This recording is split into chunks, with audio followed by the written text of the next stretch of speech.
Hi friends, இன்றைக்கி நாம் ஒரு சூப்பரான ட்ரெடிஷ்னல் ஸ்நாக் ரெசிபி ஓட்டை வடை எப்படி செய்கிறதுன்னு பார்க்கலாம். வாங்க வீடியோக்குள்ளே போகலாம்.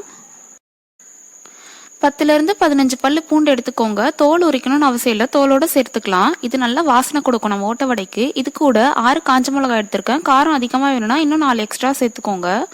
இதை பேஸ்ட்டாக அரைச்சி எடுத்துக்கலாம்.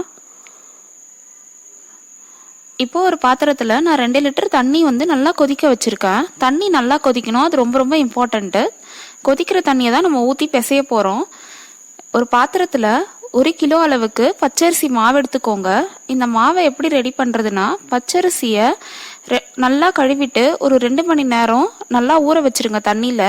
அதுக்கப்புறம் அந்த தண்ணியெல்லாம் வடிகட்டிட்டு வெயிலில் நல்லா காய வச்சுருங்க. ஒரு துணியில் உலர்த்தி, கொஞ்சம் கூட ஈரமே இருக்கக்கூடாது. அந்த மாதிரி காய வச்சதுக்கு அப்புறமா அதை மிஷினில் கொடுத்து நல்லா ஃபைனாக அரைச்சிக்கோங்க.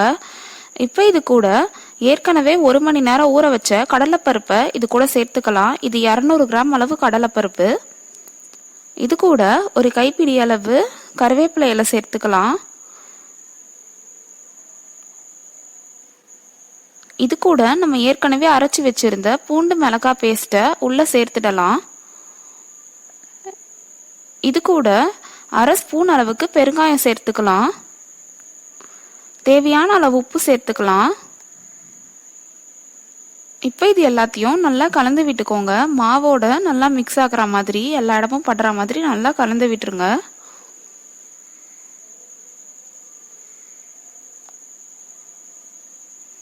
இப்போ இதில் நம்ம ஏற்கனவே கொதிக்க வச்சிருந்தோம் இல்லைங்களா தண்ணியை, அதை இந்த கிளாஸில் நான் ஊற்றுறேன். தண்ணி நல்லா சூடாக இருக்கணும், அது ரொம்ப இம்பார்ட்டண்ட்டு. இந்த மாதிரி கொஞ்சம் கொஞ்சமாக ஊற்றி கலரி விடுங்க. தண்ணி ரொம்ப சூடாக இருக்கும், கை வச்சிடாதீங்க. இந்த மாதிரி கரண்டியில் கலரி விடுங்க. முதல்ல ஒவ்வொரு கிளாஸாக கொஞ்சம் கொஞ்சமாக ஊற்றி கலருங்க. எனக்கு மொத்தமாக 8 கிளாஸ் தண்ணியாச்சு. இந்த ஓட்டை வடை பண்ணுறதுக்கு 1.5லேருந்து 2 லிட்டர் அளவுக்கு தண்ணி ஆகும். ஒவ்வொரு மாவு ஒவ்வொரு மாதிரி தண்ணி இழுக்கும். நீங்கள் உங்கள் அரிசி மாவு எவ்வளோ எடுக்குதோ அதுக்கேற்ற மாதிரி பார்த்து ஊற்றி கலந்துக்கோங்க.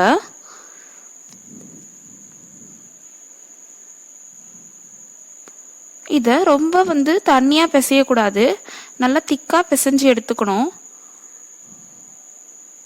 நான் வேர்க்கடலை போட மறந்துட்டேன். இது 150 கிராம் அளவுக்கு வறுத்து தோல் உரிச்ச வேர்க்கடலை இப்போ போட்டு கலந்துக்கலாம்.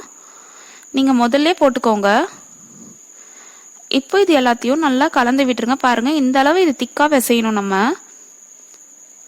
இப்போ நம்மளோட மாவு தயாராகிடுச்சு. இதை தயாரான உடனே நீங்கள் ஓட்டை வடை தட்ட ஆரம்பிச்சிடணும். இதை ஊற வைக்கணும்னு அவசியம் இல்லை, உடனே தட்டிடணும். கையில் ஒட்டாமல் இருக்க கொஞ்சமாக எண்ணெய் தேய்ச்சிக்கோங்க. தேய்ச்சிட்டு இந்த மாதிரி கொஞ்சம் மாவு எடுத்து உருண்டை பிடிக்கலாம். உங்களுக்கு எவ்வளோ பெரிய சைஸ் வேணுமோ அந்த அளவு உருண்டை பிடிச்சிக்கோங்க. இப்போ ஒரு பாலித்தீன் பேப்பரில் எண்ணெய் தேய்ச்சி வச்சுருக்கேன் ஒட்டாமல் வரத்துக்கு.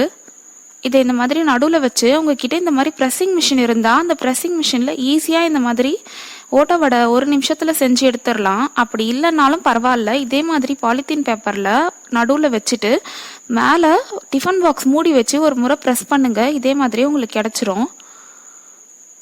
அப்படி இல்லைன்னா கையில் கூட தட்டிக்கலாம். நல்லா மெல்லிசாக தட்டிக்கோங்க, சூப்பராக வரும், கிறிஸ்பியாக இருக்கும்.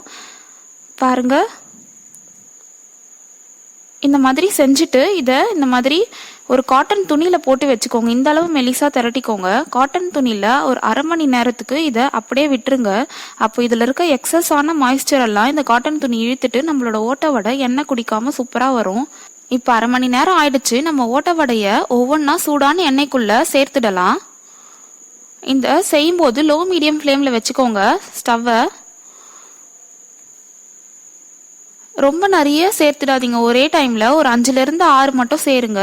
அப்போ தான் எல்லாமே நல்லா கிறிஸ்பியாக வெந்து ஈவனாக வெந்திருக்கும். இது முதல்ல போடும்போது இப்படி ஒட்டிக்கும், அப்புறம் பிரித்து விட்டிங்கன்னா ஈஸியாக வந்துடும். 2 பக்கமும் கோல்டன் ப்ரௌன் ஆனதும் இதை எண்ணெயிலேருந்து வெளியில் எடுத்துடலாம். பாருங்க எவ்வளோ சூப்பராக இருக்குது, கிறிஸ்பியாக வந்திருக்கு, ரொம்ப மொறுமொறுன்னு செம்ம டேஸ்ட்டாக இருக்குது.